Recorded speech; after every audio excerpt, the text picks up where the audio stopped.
Well, good morning, everybody, and welcome to our Sunday School. I'm glad you're able to join us online this morning. If you got your Bibles, grab your Bible and open up to Mark chapter 8. That's where we'll be this morning. We made it to Mark chapter 8. That's a good thing. So I'm going to read Mark chapter 8 for us here in just a second. I do want us to take a moment and think about the question that we ask each week. So what is God doing in you through his word from the portion of Mark we've studied so far?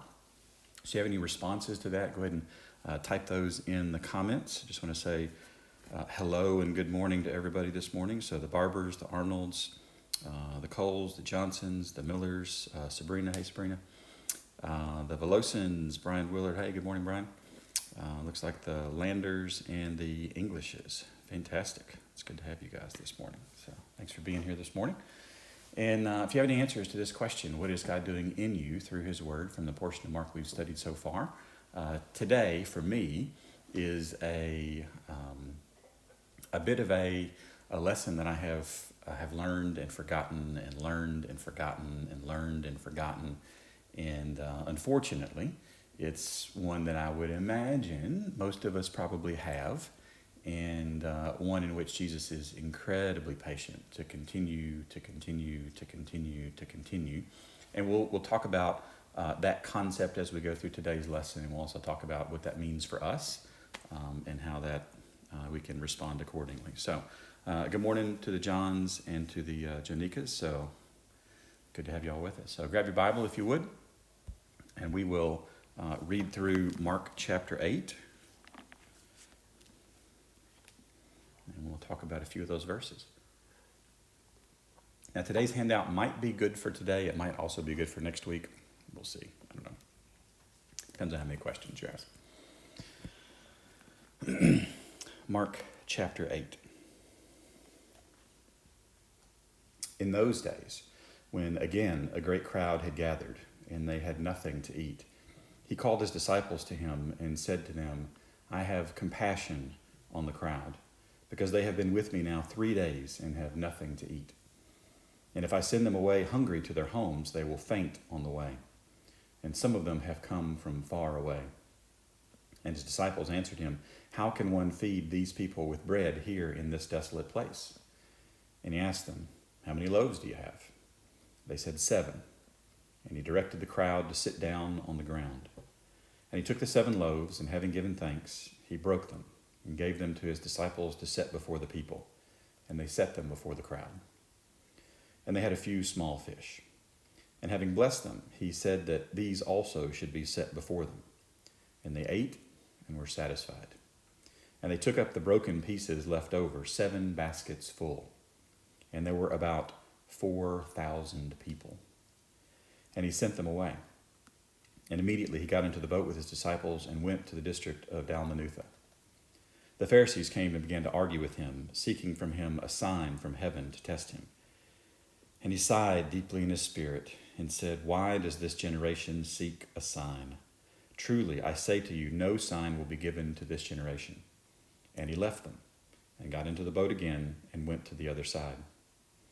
Now they had forgotten to bring bread, and they only had 1 loaf with them in the boat. And he cautioned them, saying, Watch out. Beware of the leaven of the Pharisees and the leaven of Herod. And they began discussing with one another the fact that they had no bread. And Jesus, aware of this, said to them, Why are you discussing the fact that you have no bread? Have you not yet perceived or understand? Are your hearts hardened? Having eyes, do you not see? And having ears, do you not hear?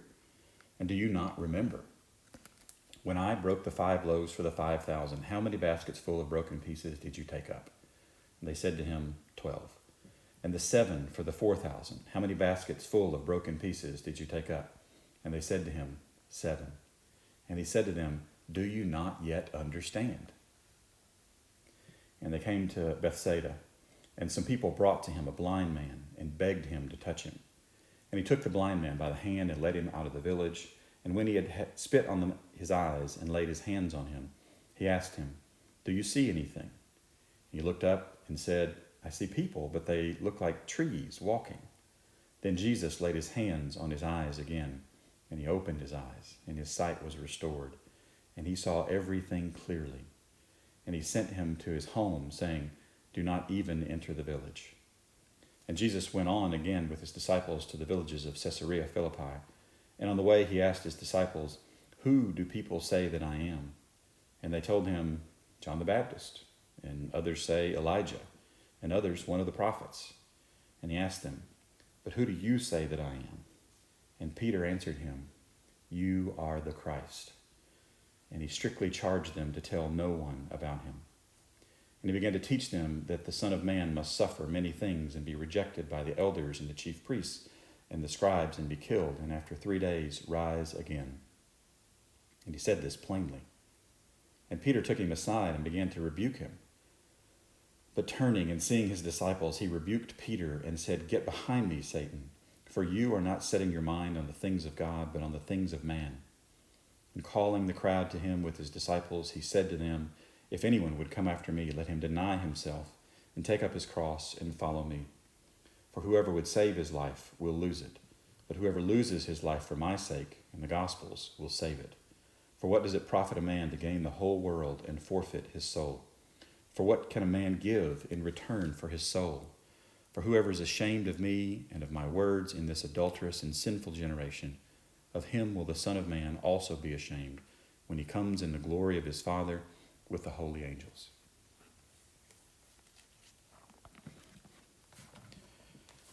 All right, if you hadn't already got your handout, you can go to OurSundaySchool.com and click on the Read button at the top and get today's handout, or you can just look at the link that Julie posted a couple of minutes ago.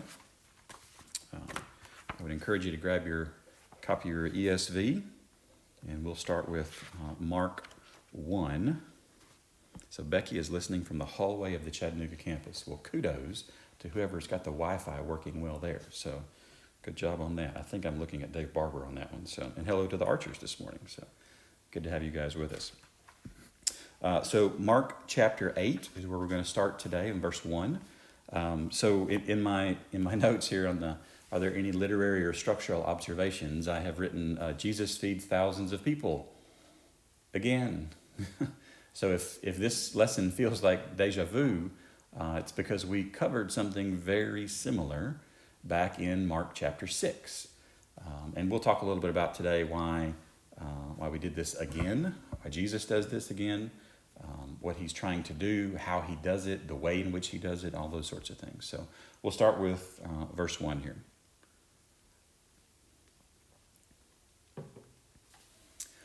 So in those days, when again, so this is, Mark is specifically drawing attention to this, that we are doing this again by using this word palim, anew, when again, a great crowd had gathered.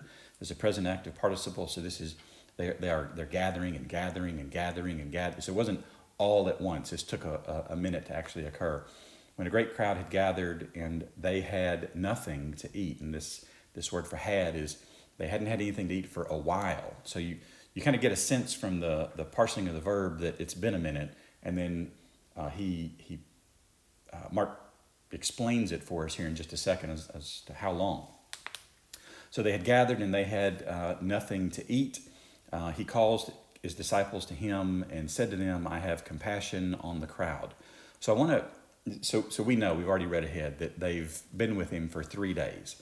And if you're going to go into the middle of nowhere, because we believe that he's kind of in the middle of nowhere, right? He's in the Decapolis, and it's this 10-city region, but there's lots of space in between these cities. We'll look at a map toward the end of the lesson. So why would you go out into the middle of nowhere and not bring enough food? So a couple of plausible answers.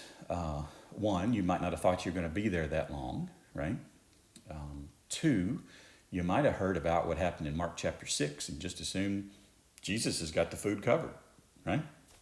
We're in good shape. He's done this before. You will do it again. I think we even sing songs like to that effect.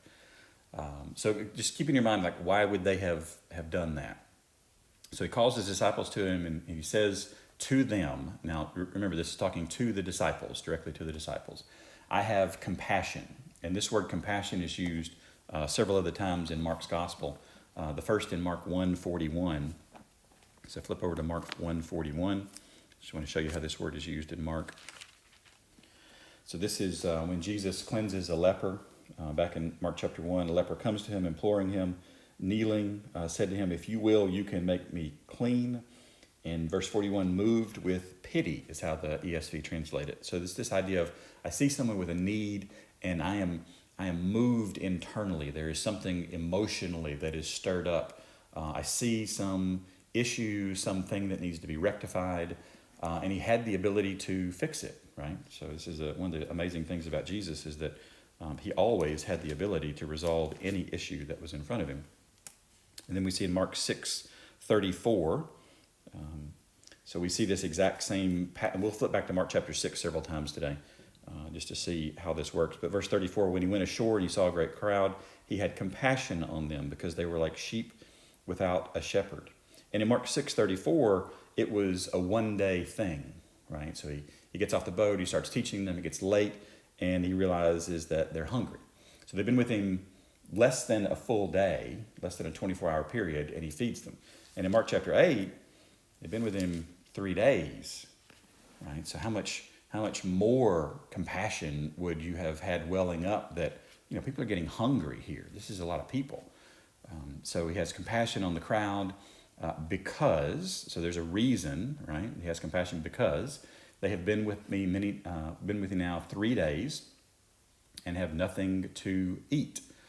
So if you, when we were going through Mark's Gospel on Wednesday nights at the Saudi Daisy campus several months ago, Marty Lastly actually drew the straw to teach this particular text.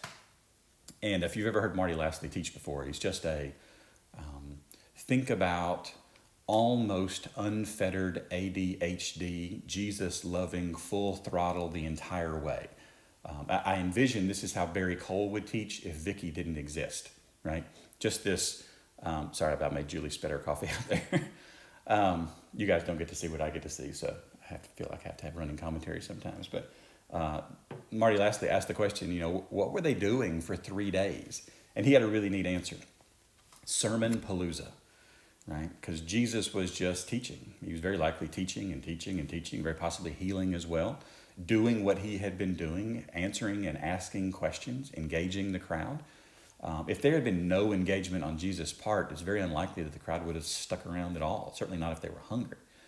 So they've been with him now for 3 days. They have nothing to eat in verse 3. And if I send them away hungry to their homes, they will faint. So if I send, that word send is a subjunctive. So I don't want to get too abstract here for just a second. But Jesus saw a possible future where if he sends them away, they don't make it home, right? They faint on the way home. And fainting on the way home is not a good thing. So if they send them away their home, they will faint. And this faint, this parsing this faint is a future passive indicative. Like this is a fact that would happen if he did this. So he's got compassion on them. He sees what their future might be, and he chooses to intervene. So, and when some of them have come from far away. So some of these folks have traveled from a great distance. They heard Jesus was there, and away they come.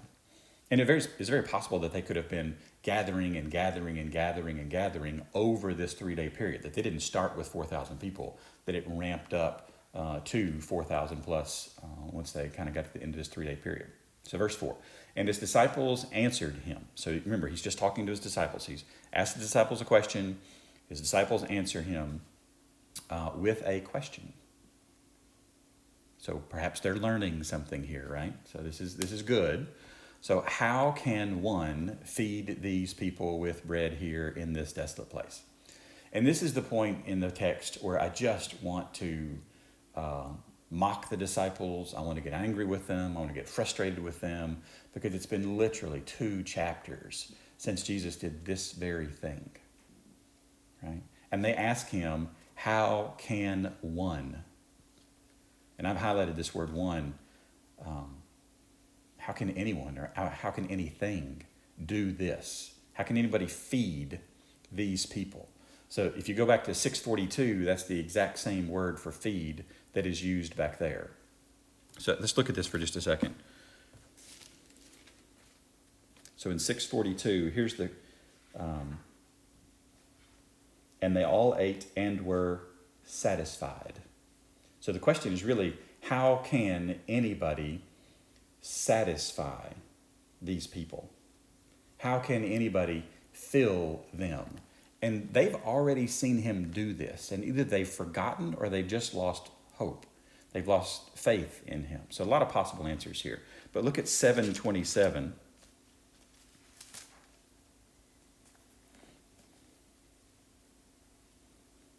Barry is a good teacher. Yes, Chris, I agree. 7:20. I have learned much from him. So 7:27, and he said to her, this is the Syrophoenician woman, let the children be fed first, for it is not right to take the children's bread and throw it to the dogs. The word fed there is the word for to feed here, to supply. And then we'll see this word one more time in Mark chapter 8, verse 8, demonstrating exactly what Jesus did. One man did this. So how can one feed these people with bread here in this desolate place? So verse 5, and he asked them, so again, back to the disciples with a question. So this question, this back and forth question. This is the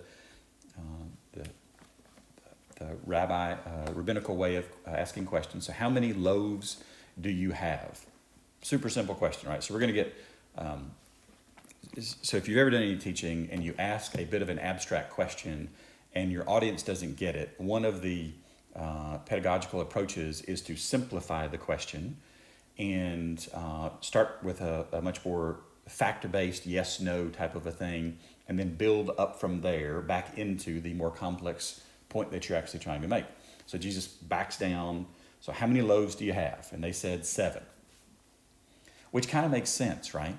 Because if you've been out in the middle of nowhere for 3 days, you wouldn't anticipate there being a large amount of food. You would anticipate the food pretty much being gone. Now, I've got all kinds of questions about who had the 7 loaves, right?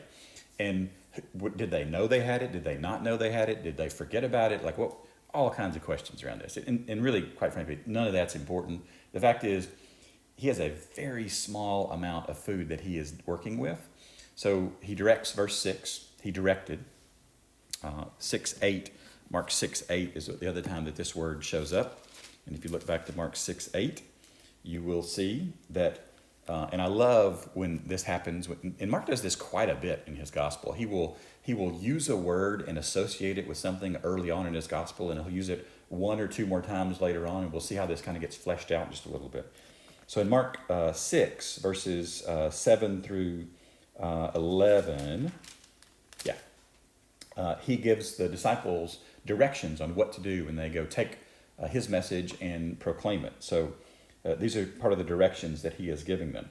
He charged them to take nothing for their journey except a staff, no bread, no bag, no money in their belts. So he charged them. So this is a direction. This is that I'm giving you explicit directions on how to go and carry something out. And one of the things he tells them not to take is bread.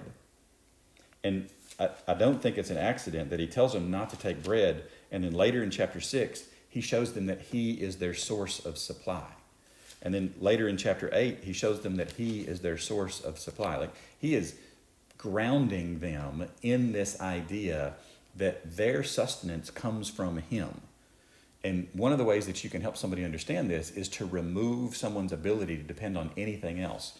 So he tells them back in 6, he said 6, 8, and 9, and 10, he says, just take a staff, so no bread, no bag, no money in your belts, wear sandals, and don't wear 2 tunics. Right? I mean, we're getting really, really basic at this point. So back in 8:6 here, Mark 8:6, and he directed the crowd to sit down on the ground. So everybody sit down. And if you remember back to chapter 6, exact same kind of a concept that happened back in chapter 6. So he took the 7 loaves, and having given thanks. That's a beautiful word here. And if you come from a different faith background, other than a Baptist denomination, you actually might be very familiar with this particular word. Eucharisteo. It's where we get our English word. It's not really an English word. It's kind of a transliterated word, the Eucharist. And one of the reasons we get the word Eucharist, you might know this as a substitutionary name for the Lord's Supper, or the communion, or the Lord's table. is Mark 14:23. So flip over to Mark 14:23. I'll show you where this word shows up. Shouldn't be a shocker for you. 14:23. The header in the ESV says the institution of the Lord's Supper. Ta-da, right? So as they were eating, he took bread, and after blessing it, broke it and gave it to them, and said, "Take, eat, this is my body." And he took a cup, and when he had given thanks, he gave it to them, and they all drank it. This word for thanks is Eucharisteo. And this is the idea that I am grateful. I am expressing gratitude for this particular thing. Now, when we get here in, I don't know, year and a half, 2 years, whenever we get there to Mark chapter 14, there is an exceedingly loaded amount of information that Jesus is communicating right here, because this is part of the Jewish Passover Seder. This is part of one of the 4 cups of wine that are drunk. This is an incredible amount of theological and historical information that is all being boiled down, and Jesus is redirecting that toward himself, and he is saying, I am thankful that I get to go and redeem you. There's a tremendous amount of things that are going on here. But back in Mark chapter 8, this is the same word, and having given thanks. So Jesus does this several times throughout his ministry. He gives thanks. He broke. Now, the broke is in the aorist tense. That's the aorist word that's highlighted there. He broke this, and this word also shows up in Mark 14:22. This is where he took the bread, and after blessing it, he broke it and gave it to them. So there's a lot of parallels between what Jesus is doing in 6 and what he is doing, what he's doing in 6 and 8 and what he does in 14. And when I say those numbers, I'm talking about the chapter numbers for Mark. So he broke and gave it to them, to his disciples. Now, the broke is aorist, which doesn't imply any type of repetition. So I want you to picture it for me just a second. And I don't want to try to get try to explain too much that the text doesn't get into, but I think the text lends itself toward just a little bit of explanation here. So he breaks this, right? And it just implies that he breaks it once. But the giving is imperfect, which means this is continual action repeated in the past. So he breaks it, and he gives. And he gives. And he gives. And he gives. And if you have ever served people, you know that you can actually get tired if you serve a lot of people. And the size of this crowd, this would have taken a couple of minutes, right? It might have actually taken a couple of hours. I don't know how long does it take to individually pass out thousands of loaves of bread. I mean, this is a lot of food that we're talking about here. So he broke, we think, once, and he gave repeatedly to his disciples.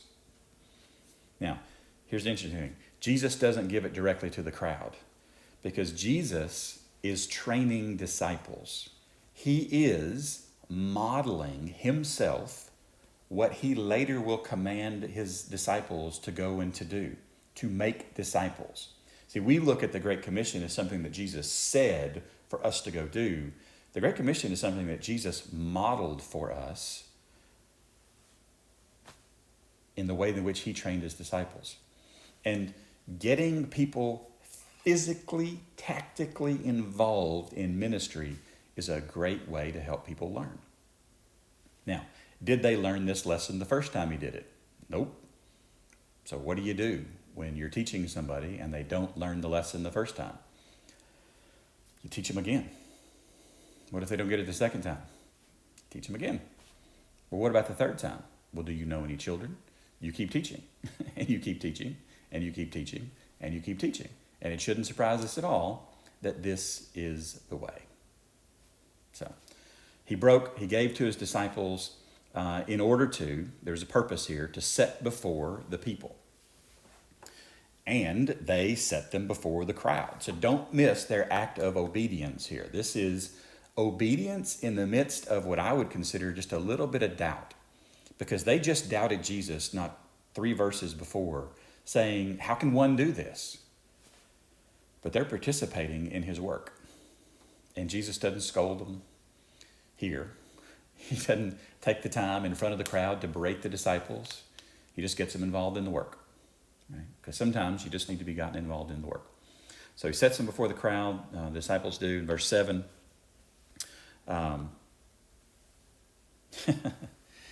he sets them before the crowd in verse 7, and they had a few small fish. And if you, again, I'll ask the same question. If you think about you've been out in the middle of nowhere for 3 days, you wouldn't expect, you know what, guys, I've got like 6 baskets of really ready to go fish over here. It's good. No. You're going to have small fish. You could translate this word scraps, almost like a sardine size.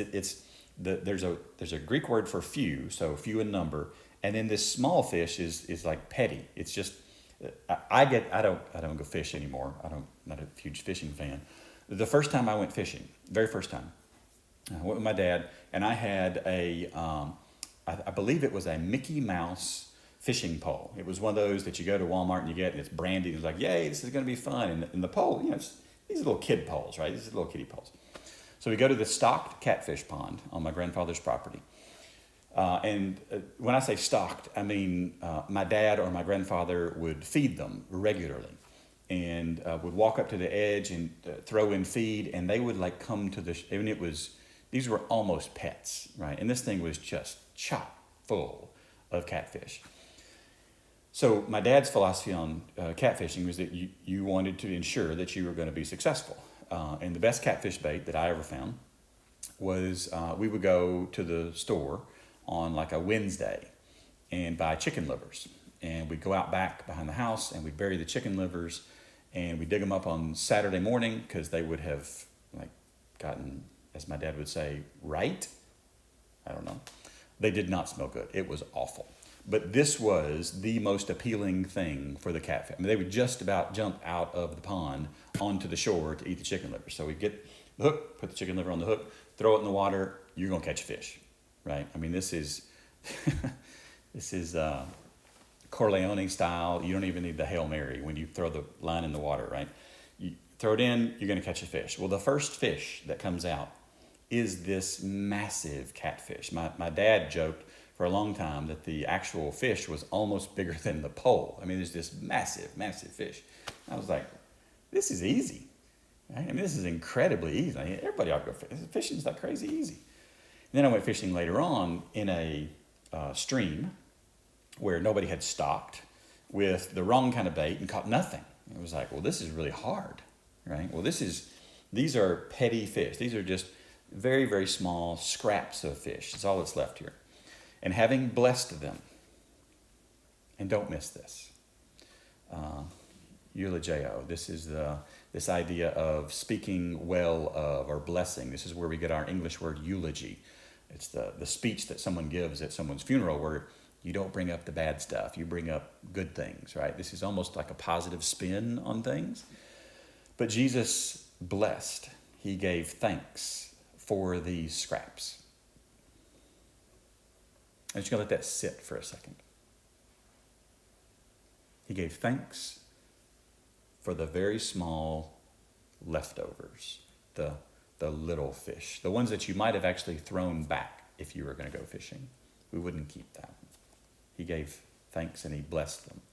And Jesus does several blessings in Mark's gospel. The first, probably one of my favorites is in Mark 10, 16. Mark 10:16. This is where he let the little children come to him. And in verse 16, he took them in his arms and blessed them, laying his hands on them.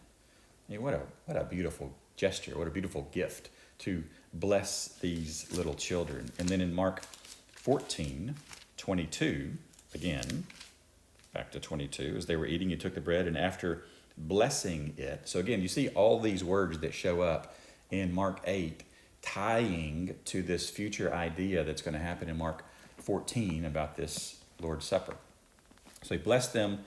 He said that these also should be set before them. So in verse 8, and they ate and were satisfied. So let's talk about this for just a second. They were satisfied. The satisfied is a passive indicative. So passive means it happened to you. They didn't do it on their own, so it happened to them. And indicative is a statement of fact. because their provision, their satisfaction, and their filling all were provided for them from scraps offered to Jesus. And if you don't think that there's a lot to soak on right there, just meditate on that concept a bit this week. That our scraps, when offered to him, can be things that he can use. We might look at the sardine or the scrap of fish and go, we just throw that away. I don't know how you do leftovers at your house. We didn't do a lot of leftovers before the quarantine began. We do a lot of leftovers now. But I've never been a huge fan of, I just ate it yesterday. I don't want to eat it again today, right? It's like, okay. But scraps in Jesus' hands, something totally different. So they were satisfied. And if you think back to this word satisfied, this is the same word that the disciples challenged Jesus. Can anyone satisfy? Can anyone feed? Can anyone fill these people up? Same word. So I love how Mark circles back and says, puts an exclamation point on it and says, absolutely he did. He did exactly what they challenged that he could not do. And they took, because there's always an and, right? Mark is the king of the and they took up the broken pieces left over. So there was, in the first definition of this word, is a surplus. So they went from scraps to surplus through Jesus' hands. 7 baskets full. And these are not small baskets. These would have been large baskets. Verse 9, and there were about 4,000 people. I love how Mark just buries the important details to the end, because you kind of could have got the idea that there was 50, 60 people, and they just maybe all got a nibble and it's fine. No. 4,000 people. It's thousands and thousands of people that he fed here. And he sent them away. Now, do you remember back at the beginning of this passage, Jesus was concerned about one possible future where he sends them away and they faint on the way home because some of them had traveled a long distance. So he still sends them away because that's what Jesus does. He is going to send people who have been impacted by him. He sends them away, but he sends them away full. And this is what he does, right? He takes our emptiness and fills it and then sends us on mission so that we can accomplish something for him and that we can understand that we didn't do it out of our strength. Because those people, when they were walking home under the strength and the satisfaction and the filling of Jesus Christ. It's powerful stuff. And then verse 10, and immediately he got into the boat with his disciples. He's done, right? We have taught this lesson again. It is time to move on to the next thing. Got in the boat with his disciples and went to the district of Dalmanutha. So I want to show you something here for just a second. If you look at the screen for just a moment, I want you to see the star on the right side that is in the center of the Decapolis. This is where kind of Jesus had this happen. So he heads back over toward the Sea of Galilee, and if you look really close, you can try to find the word Dalmanutha on this map. So I'll give you a second to try to find the word Dalmanutha on this map. Well done. It's not there, right? We're not sure where Dalmanutha is. In some other manuscripts, the word Magadan or Magdala is there, and you can actually see Magdala on the map. It's on the west side of the Sea of Galilee. So again, this is the geography. One of the things I love about the Bible is it even gets the geography right? Because we're on the east side of the Sea of Galilee. So he goes, he gets in the boat with his disciples and went to the district of Dalmanutha. So they travel across and they go to Dalmanutha, which might be Magdala. It might not be Magdala. It's on the other side. That's kind of where we are. So we'll pick up next week with verse 11, but I do want to cover a couple applications and personalizations.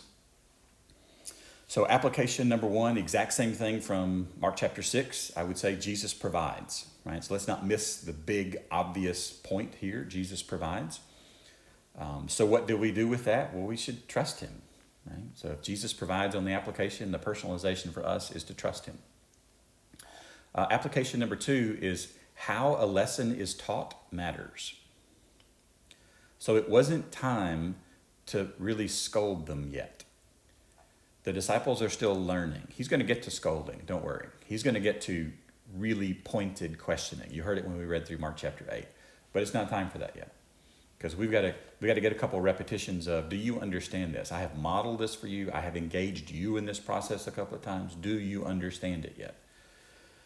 So what do we do with that? Number 2, personalize. Study how to teach.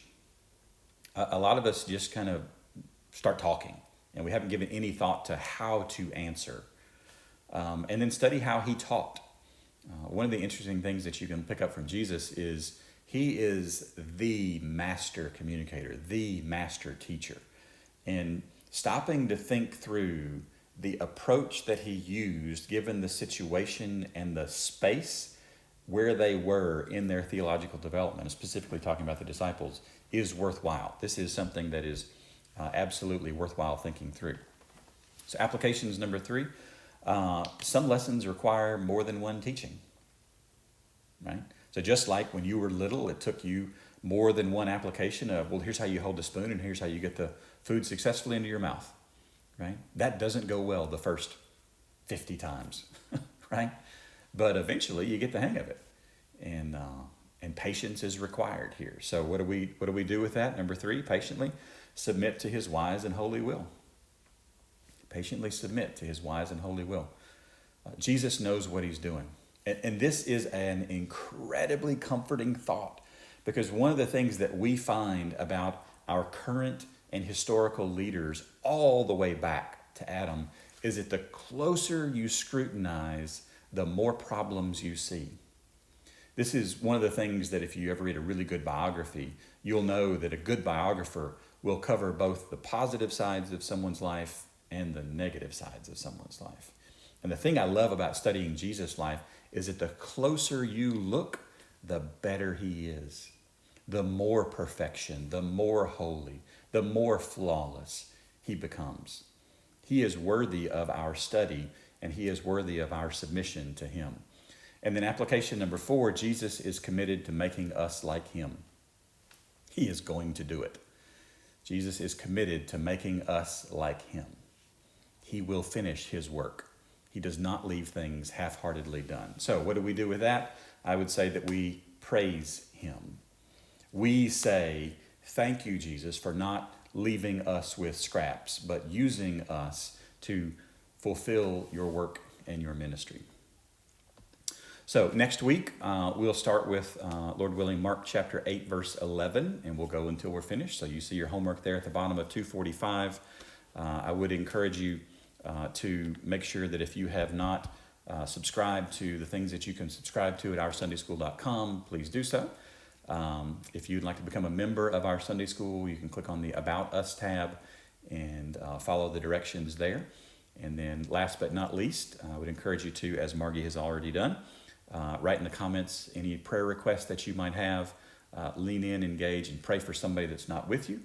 And then go to the Stuart Heights Facebook, YouTube, or website, because we've got 3 different ways you can watch this, at 10 o'clock. And you can watch the Saudi Daisy service that is going to be streamed. And excited to be able to participate in that. I've been told that Hixson in the next few months will be able to be streamed, but not yet. So we'll hang tight on that. So it's good to be able to be with you as much as we can this way. Please reach out, ask any questions if you have any. Would love to engage with you. And until I see you again, God bless you, and give him your all. Love you guys.